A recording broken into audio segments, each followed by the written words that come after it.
சோனமுத்தா போச்சா பேச்சாடா பேசின வடிவேலோட அந்த டயலாக் தான் நமக்கு ஞாபகம் வருது. திராவிட முன்னேற்ற கழகத்தினுடைய துணை பொதுச் செயலாளரும் வனத்துறை அமைச்சருமாக இருந்த பொன்முடி இன்றைக்கு அந்த கட்சியினுடைய துணை பொதுச் செயலாளர் பொறுப்பிலிருந்து விடுவிக்கப்பட்டிருக்கிறார்.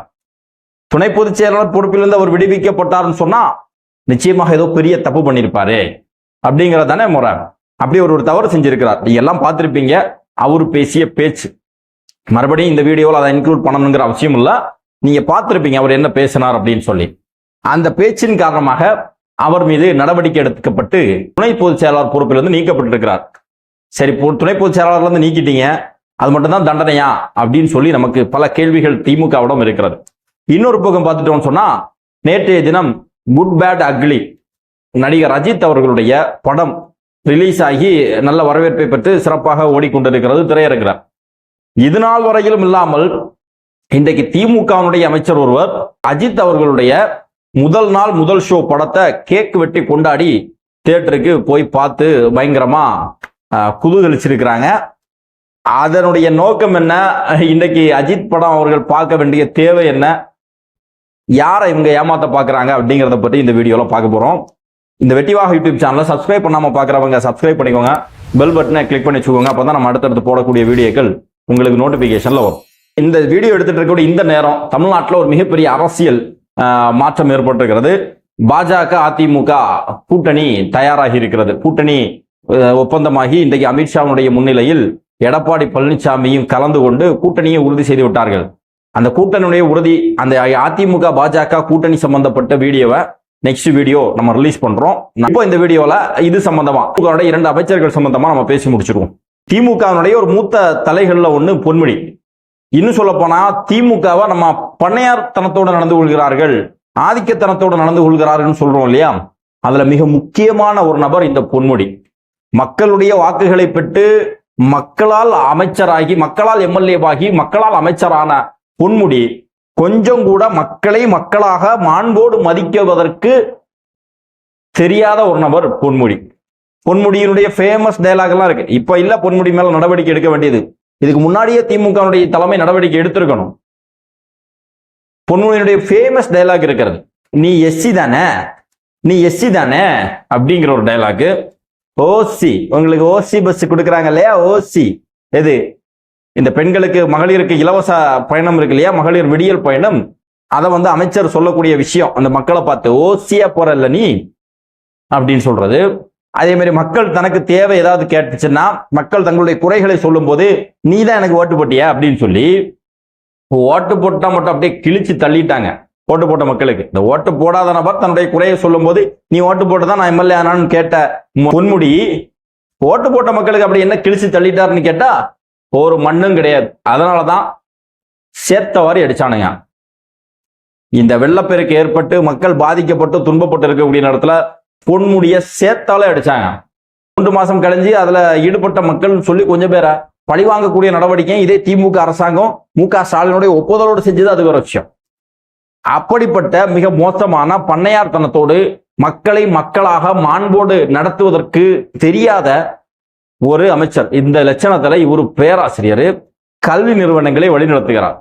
இந்த பொன்முடி இப்ப என்ன பேசியிருக்காருன்னா, நீங்க எல்லாரும் பார்த்திருப்பீங்க, எல்லா மதங்களுக்கும் ஒரு அடையாளம் இருக்கிறது, எல்லா மார்க்கத்திற்கும் ஒரு விழுமியங்கள் இருக்கிறது. அதற்கு ஒரு கேடு வரும் அல்லது அதே ஒருத்தர் அவதூறாக பேசுகிறார், கேவலமாக பேசுகிறார் அப்படின்னு சொன்னா அதை எதிர்ப்பது, அதை தடுப்பது, அதற்கு எதிராக மிகப்பெரிய போராட்டங்களை செய்வதில் எந்தவித மாற்று கருத்தும் கிடையாது. இன்றைக்கு பொன்முடி அந்த சைவம் மற்றும் வைணவர்கள் அவர்களுடைய அடையாளமாக, அதாவது பட்டை நாமம், இதை கேவலப்படுத்தி அசிங்கப்படுத்தி அவர்களுடைய மனதை புண்படுத்தி இருக்கிறார். பகிரங்கமாக மன்னிப்பு கேட்டிருக்கணும், ஆனா கேட்கல. இவருக்கு பதில் மற்றவர் துரைமுருகன் முந்திக்கிட்டு அவர் இந்த மாற்றுத்திறனாளிகளை பத்தி பேசின விஷயத்துக்கு தானாக முன் மன்னிப்பு கேட்டார். எங்க தனக்கு இதே மாதிரி ஒரு ஓலை வந்துருமோ அப்படின்னு சொல்லி அவரு முன்கூட்டியே ஒரு மன்னிப்பு கேட்டுக்கிட்டார். இப்போ இந்த அமைச்சர் இவர் மேல நடவடிக்கை எடுக்கப்பட்டிருக்கிறது. இவர் பேசின பேச்சு அவ்வளவு ஆபாசமானது. ஒரு மதத்தினுடைய அடையாளத்தை இந்த மாதிரி விபச்சார், அதாவது விலைமாது, அந்த பெண் சொல்றதுக்கே கூச்சமா இருக்கு. எப்படிதான் இதெல்லாம் பொது மேடையெல்லாம் ஆயிரக்கணக்கான மக்கள் இருக்கக்கூடிய மத்தியில இதை பேசுறாங்கன்னே தெரியல. இதுல திமுக உடன்பிறப்புகள் சில பேர் இந்த 200 ரூபா வாங்கிட்டு யூடியூப் சேனல்ல கத்திக்கிட்டு இருப்பான செந்தில்வேல் மாதிரியான ஆட்கள்லாம் ஏதோ மனுநீதி சோழன் நியாயத்தை நிலநாட்டினது மாதிரி இன்னைக்கு முட்டு கொடுத்து பேசிட்டு இருக்கிறாங்க. உண்மையிலேயே முதல்வருக்கு இது தவறான செயல் அப்படின்னு தெரிஞ்சிருந்தேன்னு சொன்னா, தப்பு பண்ணியிருக்காருன்னு சொல்லி தானே துணை பொதுச் செயலாளர் பொறுப்புல வந்து நீக்கியிருக்காரு. அப்ப அமைச்சராக இருப்பதற்கு தகுதி இருக்குதா? உங்க கட்சியினுடைய திமுகன்னு சொல்லக்கூடிய ஒரு கட்சியினுடைய துணை பொதுச் செயலாளராக இருப்பதற்கே தகுதி இல்லாத ஒரு நபர் அமைச்சராக இருப்பதற்கு என்ன தகுதி இருக்கு? திமுக துணை பொதுச் செயலாளர் பொறுப்பை விடவும் கீழான கேவலமான பொறுப்பு அமைச்சர் பொறுப்பு. இப்போ உண்மையிலேயே அவர் மேல நடவடிக்கை எடுக்கணும்னு சொன்னா பொதுமக்களுடைய வரிப்பணத்தில் இயங்கக்கூடிய அரசாங்கத்தினுடைய ஒரு பிரதிநிதியாக அமைச்சராக இருக்கிறார். அதுல இருந்தா முதல்ல அவரை நீக்கி இருக்கணும். நீக்கிக்கிட்டு தன்னை மனுநீதி சோழனாக, நியாயவானாக, நியாயஸ்தனாக, நடுநிலையாளனாக காட்டலாம். அதை செய்யாம வெறும் துணை பொதுச் செயலாளர் பொறுப்புல இருந்து நீக்கினா இப்போ அவர் மேல நீக்கி இருக்கணும். ஏற்கனவே இந்த மக்களை ஓட்டு போட்ட மக்களை பார்த்து ஓசி ஓட்டு போட்ட மக்களை பார்த்து நீ தான் ஓட்டு போட்டிய அப்படின்னு சொல்லி கேட்டது. அங்க விழுப்புரத்துல கோஷ்டி மோதல் அடிப்படையில செஞ்சி முஸ்தானுக்கு எதிராக இவர் செஞ்ச வேலை, பொது வெளியில ஒரு அமைச்சர்னு கூட பார்க்காம செஞ்சி முஸ்தானை கேவலப்படுத்தினது, இதெல்லாம் பொன்முடி மேல இருக்கக்கூடிய குற்றச்சாட்டு. மூத்த உறுப்பினர் சொல்றாங்க. அதற்கு மேல கூட்டணி கட்சிகள் தேர்தல் நேரத்தில் கூட்டணி பேச்சுவார்த்தை நடக்கும் இல்லையா, அந்த கூட்டணி பேச்சுவார்த்தை நடத்தக்கூடிய குழுவுல நம் பொன்முடியும் ஒரு நபர். அங்க வரக்கூடிய கூட்டணி கட்சியினுடைய தலைவர்களிடம் கூட அநாகரிகமாக நடந்து கொண்டாருங்கிற தகவல் நமக்கு வந்துச்சு. ரொம்ப கேவலமாக. காசு செலவாக உங்களால முடியுமா? கூட்டணி பேச்சுவார்த்தைக்கு வரக்கூடியவர்களிடம் கேட்கக்கூடிய கேள்வி, தேர்தலில் அப்போ காசு செலவாக உங்களால முடியுமா அப்படின்ட்டு.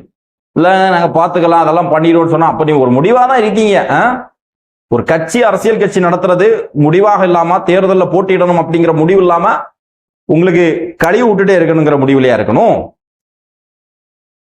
திமுர்த்தனத்தினுடைய மொத்த உருவம் பொன்முடியை இன்னைக்கும் அமைச்சர் பொறுப்புல இருக்கிறான்னு சொன்னா எந்த அளவுக்கு கேவலமான அரசாங்கம் திமுக அப்படிங்கறத நமக்கு புரியுது. சரி, இந்த பொன்முடி மட்டும்தான் இந்த கட்சியில இந்த அளவுக்கு ஆபாசமா பேசுவாரான்னு கேட்டா இல்ல. பொன்முடி வேணா அந்த அந்த குழுமத்தினுடைய தலைவன் சொல்லலாம். ஆனா அந்த கட்சியில பாதி பேர் பேச்சாளர்கள் சொல்லக்கூடியவன் சைதை சாதிக்கு அந்த வாழும் கலைஞருடைய கொள்கைகளை அப்படியே மக்கள் மத்தியில கொண்டு போகக்கூடிய சிவாஜி கிருஷ்ணமூர்த்தி அந்த அளவுக்கு மைக்க பிடிச்சாருன்னு சொன்னா கொள்கைகளும் கோட்பாடும் தத்துவங்கள் மட்டும்தான் மக்கள் மத்தியில பிரதிபலிக்கும். அந்த அளவுக்கு பேசக்கூடிய திமுகவுடைய 3ஆம் தர பேச்சாளர் சிவாஜி கிருஷ்ணமூர்த்தின்னு சொன்னா 4ஆம் தர பேச்சாளர் நம்ம பொன்முடி. அந்த அளவுக்கு மோசமான நபர். திமிர்த்தனத்தோடு மக்களை மக்களாக மதிக்காத, ரொம்ப கேவலமாக பார்க்கக்கூடிய, ஏதோ இவன் பெரிய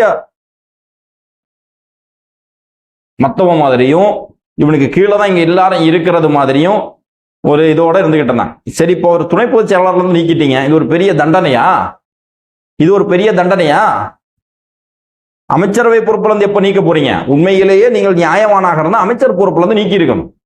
அமைச்சர் பொறுப்புல இருந்து நீக்கிக்கிட்டு இதே மாதிரி ஆபாசமாக, மோசமாக, கேவலமாக பொது வழியில் பேசக்கூடியவர்கள் யாராக இருந்தாலும் அவர் மீது நடவடிக்கை எடுக்கப்படும் அப்படின்னு சொல்லி முதல்வர் சொல்லியிருந்தாருன்னு சொன்னா உங்களை நாங்க நல்லவர்கள் நினைக்கலாம், உங்களை நியாயவான்கள் நினைக்கலாம். அது சொல்லலையே. ஏன் இவரை தவிர வனத்துறை அமைச்சர் பொறுப்பெடுக்கிறதுக்கு வேற ஆள் இல்லையா? அந்த அளவுக்கு இவர் கலெக்டராரா? இவருக்கு வனத்துறை பத்தி என்ன தெரியும்? இல்ல இவருக்கு மட்டும் இல்ல, திமுக இருக்கக்கூடிய அமைச்சர்களுக்கெல்லாம் அவர்கள் சார்ந்திருக்கக்கூடிய துறையை பத்தி என்ன தெரியும்? ஒரு மண்ணாங்கட்டியும் தெரியாது. அந்தந்த துறையினுடைய செயலாளர்கள், அந்தந்த மாநில செயலாளர்கள், அரசு அதிகாரிகள் அவர்கள் என்ன முடிவெடுக்கிறார்களோ அதான் முடிவு. வேற ஒரு மண்ணாங்கட்டியும் உங்களுக்கு தெரியாது. அப்படி இருக்கக்கூடிய பட்சத்துல இவரை தூக்கி போட்டு இன்னொருத்தரை கொண்டு வரதுல என்ன பிரச்சனை உங்களுக்கு? பொன்முடிய அமைச்சர் பொறுப்புல இருந்து நீக்கிக்கிட்டு அவரை மக்கள் மத்தியில பகிரங்கமாக மன்னிப்பு கேட்க வச்சுக்கிட்டு அதற்கு பிறகு நீங்கள் நடுநிலையாளர் சொல்லிக் கொள்வதில் எங்களுக்கு எந்த மாற்று கருத்தும் இல்லை. ஆனா இப்போ சொல்லாதீங்க. சில திமுகவிடம் 200 ரூபாய்க்கு கூலிக்கு மாரடிக்கக்கூடிய சில யூடியூப் சேனல்கள், பேச்சாளர்கள்லாம் இருக்கிறாங்க. அவங்கெல்லாம் ஏதோ ஒரு பெரிய ஒரு ராஜதந்திர நடவடிக்கை மாதிரி, ஒரு பெரிய கட்சிக்குள்ள பெரிய சீர்திருத்தத்தை செஞ்சது மாதிரி உருட்டிட்டு இருக்கிறாங்க. ஒரு மண்ணாங்கட்டியும் கிடையாது. அடுத்து நம்ம தளபதி அவர்களுடைய நண்பர் அஜித் அவர்கள் குட் பேட் அக்லி அப்படின்னு சொல்லக்கூடிய ஒரு படம், அந்த படம் ரிலீஸ் ஆகி தியேட்டர்ல ஓடிக்கிட்டு இருக்குது. ஏற்கனவே அவருடைய கார் ரேஸு துபாயில் நடந்த நிகழ்ச்சி அதுலெல்லாம் வந்து அப்ப விஜய் அவர்கள் கட்சி தொடங்கினதுக்கு அப்புறம் அஜித் அவர்களுடைய ரசிகர்களை எப்படியாவது தன் பக்கத்துல இணைக்கணும், தன் பக்கத்துல கொண்டு வரணும் அப்படின்னு சொல்லி திமுக பெரிய முயற்சிகள் பண்ணுது. அது ஏற்கனவே துபாயில் நடந்த கார் ரேஸ், அதை வச்சு எல்லாம் இவர்கள் அரசியல் செஞ்சதெல்லாம் நம்ம பார்த்தோம். இப்போ ஒரு படம் இறங்கி இருக்குது. நம்ம தூத்துக்குடியில இருக்கக்கூடிய அமைச்சர் கீதா ஜீவன் அக்கா மகளிர் உரிமைத்துறையா அந்த துறையினுடைய அமைச்சராகவும் இருக்கிறார். அவர் நேற்றைக்கு அந்த படத்தினுடைய ஃபர்ஸ்ட் ஷோக்கு போய் கேக் வெட்டி மிக பிரம்மாண்டமாக நிகழ்ச்சியை கொண்டாடி இருக்கிறாங்க. மாற்றுக்க தப்பு கிடையாது. எல்லா அமைச்சர்களாக இருந்தாலும் சரி, எம்எல்ஏக்களாக இருந்தாலும் சரி, சினிமா பார்க்கலாம். அவர்களுக்கு ஒரு ரசிகர் ஒரு ஹீரோவை பிடிக்கும், அவர்களை போய் கொண்டாடுறதுல எந்த தப்பும் கிடையாது. அதுல நீங்க உங்களுக்கு உள்நோக்கமே இருந்தா கூட அதுல வந்து எங்களுக்கு எந்த பிரச்சனையும் கிடையாது. அப்படின்னா நீங்க போய் ஒரு கேக்கு வெட்டின உடனே அஜித் ரசிகர்லாம் வந்து திமுகவுக்கு ஆதரவாக மாற மாட்டார்கள், தாவேக்காவுக்கு எதிராக மாற மாட்டார்கள்.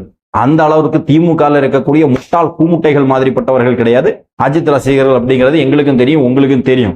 தெரிஞ்சுக்கிட்டே ஒரு பாலை போட்டு பார்ப்போம்னு போட்டிருக்கீங்க, அது வேற விஷயம்.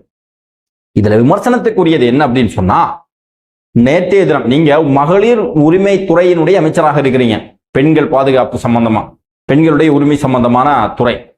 நேற்றைய தினம் கோவையில ஒரு பள்ளிக்கூடத்துல எக்ஸாம் எழுதக்கூடிய மாணவி அவருக்கு தீட்டுப்பட்டுடுச்சுன்னு சொல்லி, அதாவது மாதவிடாய் காலத்துல அந்த பெண் அந்த குழந்தை வயசுக்கு வந்திருக்குன்னு நினைக்கிறேன், அந்த குழந்தைய வெளியில தரையில உட்கார வச்சிருக்காங்க, அந்த படிக்கட்டுல உட்கார வச்சு எக்ஸாம் எழுத வச்சிருக்காங்க.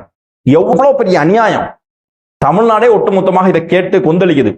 பள்ளிக்கல்வித்துறை அமைச்சர் அன்பில் மகேஷ் பொய்யாமொழி அவர்கள் அதுக்கு ரியாக்ட் பண்ணியிருக்காங்க. அந்த மாணவியோடு நாங்க கூட இருப்போம் அப்படிங்கிறாங்க. இன்னொரு பக்கத்துல காவல்துறை அதுக்கு வேற மாதிரி விளக்கம் கொடுக்குது. விரிவான விசாரணை நடத்தணும் எல்லாமே சொல்றீங்க. நான் என்ன கேட்கிறேன்னா, ஒரு மகளிர் உரிமை துறையினுடைய அமைச்சராக இருக்கக்கூடிய கீதா ஜீவன் இதை பத்தி ஏன் பேசலாம்? அதை விட மிகப்பெரிய முக்கியமா உங்களுக்கு சினிமா செலிப்ரேஷனு ஒரு ட்வீட், பெண்களுக்கு எதிராக நடக்கக்கூடிய இது மாதிரியான பிற்போக்குத்தனங்களை ஒருபோதும் திமுகவும் தமிழ்நாடு அரசும் ஏற்றுக்கொள்ளாது. நிச்சயமாக இதற்கு எதிராக மிக கடுமையான தண்டனை, மிக கடுமையான நடவடிக்கையை திமுக அரசாங்கம் எடுக்கும் சொல்லி ஒரு ட்வீட், கண்டென்ட் கூட உங்களுக்கு தெரியாட்டா கூட பிரச்சனை இல்லை, நான் சொன்ன கண்டென்ட்டை உங்களுக்கு போட்டிருக்கலாம். போட முடியுதா? போட முடியல. அப்போ நீங்க என்ன மகளிர் உரிமை துறையினுடைய அமைச்சர்? அப்படி மகளிர் உரிமை துறையில இருந்துகிட்டு என்ன மகளிருடைய உரிமையை நீங்க கலட்டுறீங்க? தமிழ்நாட்டுல பெண்களுக்கு பாதுகாப்பு இல்லை. அமைச்சரவை சார்பாக எடுத்த நடவடிக்கை என்ன? ஒரு மண்ணாங்கட்டி இங்க ஒண்ணும் கிடையாது. ஒன்னும் செய்யாம இருந்துகிட்டு சும்மா அரசியல் ட்ரெண்ட் பண்றதுக்கு தூத்துக்குடியில நம்முடைய தமிழக வெற்றி கழகத்தினுடைய நிர்வாகிகள் மிக ஸ்ட்ராங்கா வேலை பார்த்துட்டு இருக்கிறாங்க. நம்ம தூத்துக்குடி துப்பாக்கி சூட்ல இறந்த ஸ்னோலின் அவருடைய தாயார் கூட தமிழக வெற்றி கழகத்தில் இணைந்த செய்தியெல்லாம் நம்ம பார்த்தோம். அந்த அளவிற்கு நம்முடைய அஜிதா ஆக்னல்ஸ் அவர்கள் மாவட்டத்தினுடைய செயலாளராக இருக்கிறார். அவரெல்லாம் பட்டே கிளப்பிட்டு இருக்கிறாங்க. அந்த மாவட்டத்துல தாக்கு பிடிக்க முடியல திமுகவால. அதன் காரணமா இந்த மாதிரி எப்படியாவது அஜித் ரசிகர்கள், சிம்பு ரசிகர்கள், சிவகார்த்திகேயன் ரசிகர்கள் சொல்லி ஒவ்வொரு ரசிகர் மன்ற கதவையா தட்டக்கூடிய வேலைய திமுக அமைச்சர்கள் பார்த்துக்கிட்டு இருக்கிறாங்க. கூத்தாடி நடிகர், அவனுக்கு என்ன தெரியும், கூத்தாடி அப்படின்னு ஒரு பக்கத்துல சொல்லிட்டு இன்னொரு பக்கத்துல நம்மளை எதிர்ப்பதற்கு போஸ் வெங்கட், பாக்கியராஜ், கரு பழனியப்பன், அஜித் குமார் இவர்களுடைய உதவியை நாடுறாங்க. தேர்தல் நெருங்கும் போது இன்னும் பல பிசிகள் வாலண்டியரா வரும். பக்கத்துல எப்படியாவது அஜித் ரசிகர்களை நம்ம கவர்ந்து விடக்கூடாதா அப்படின்னு சொல்லி திமுக இந்த மாதிரி சென்று முடியக்கூடிய வேலையெல்லாம் செஞ்சுக்கிட்டு இருக்குது. அவர்களுடைய ஐடிவிங்க வச்சு போலியான முகநூல் கணக்குகள், போலியான இன்ஸ்டாகிராம் கணக்குகள், போலியான எக்ஸ்தல கணக்குகளை உருவாக்கி தமிழக வெற்றி கழக விஜய் ரசிகர் மாதிரி இருந்துகிட்டு அஜித் ரசிகர்களை சீன்றது மாதிரியான பதிவுகள் எல்லாம் போடுறாங்க. இன்னொரு பக்கத்துல அஜித் ரசிகர்கள் மாதிரி ஃபேக் ஐடியை உருவாக்கி விஜய் ரசிகர்களை சீன்றது மாதிரியான வேலைகளை எல்லாம் இந்த ஐடி 200 ரூபா குரூப்பை வச்சு பண்ணிட்டு இருக்கக்கூடிய இந்த நேரத்துல சத்தமே இல்லாம இன்னொரு பக்கத்துல சம்பவம் நடந்துட்டு இருக்கு. இன்னைக்கு அது எந்த தியேட்டர்னு தெரியல, ஒரு தியேட்டர்ல விஜய் அவர்கள், அஜித் அவர்கள் 2 பேரும் ஒரே போஸ்டர், ஒரே கட் அவுட் 2 பக்கத்துல. அந்த துபாயில நடைபெற்ற அந்த கார் ரேஸ்ல வந்து ஒரு யூனிஃபார்ம்ல இருந்தார் இல்லையா அஜித் அவர்கள், அதே மாதிரி யூனிஃபார்ம்ல விஜய் அவர்களும் நிக்கிறது மாதிரி ஒரு சீனு. இந்த படத்துல கூட விஜய் அவர்கள் சொல்லக்கூடிய அந்த நண்பா அப்படிங்கிற ஒரு வார்த்தையை வச்சுக்கிட்டு ஐ எம் வெயிட்டிங் அப்படின்னு சொல்லி அஜித் ஒரு விஷயத்த பேசுறது மாதிரி இருக்குது. இது நிச்சயமாக 2026 விஜய் அவர்கள் தமிழக முதல்வராக பொறுப்பேற்க இருக்கிறார்கள், அதற்கு வெயிட்டிங் அப்படின்னு சொல்லி அஜித் அவர்கள் சொன்னது மாதிரி இருக்குது. நீ படத்தை பார்த்தாதான் நமக்கு தெரியும், அஜித் அவர்கள் சொன்னது மாதிரி இருக்குது அப்படின்னு சொல்லி அஜித் ரசிகர்கள் அதை கொண்டாடிக்கிட்டு இருக்கிறாங்க. அதுதான் இங்க கவனிக்கப்பட வேண்டிய விஷயம். அதனால திமுக இந்த அஜித் ரசிகர்களை கவர் பண்றேன்னு சொல்றது, தனுஷ் ரசிகர்களை கவர் பண்றேன்னு சொல்றது, சிவகார்த்திகேயன் ரசிகர்களை கவர் பண்றேன்னு சொல்லி முயற்சி செய்கிறதெல்லாம் வீண் வேலை. போடக்கூடிய எல்லா பாலும் நோ பால் தான். எங்களை நோக்கி வரக்கூடிய எந்த பாலா இருந்தாலும் நாங்கள் தமிழக வெற்றிக்கழகம் சிக்ஸர் அடிக்கும் அப்படிங்கிறதுல மாற்று கருத்தே இல்லை. களத்துல சந்திப்போம்.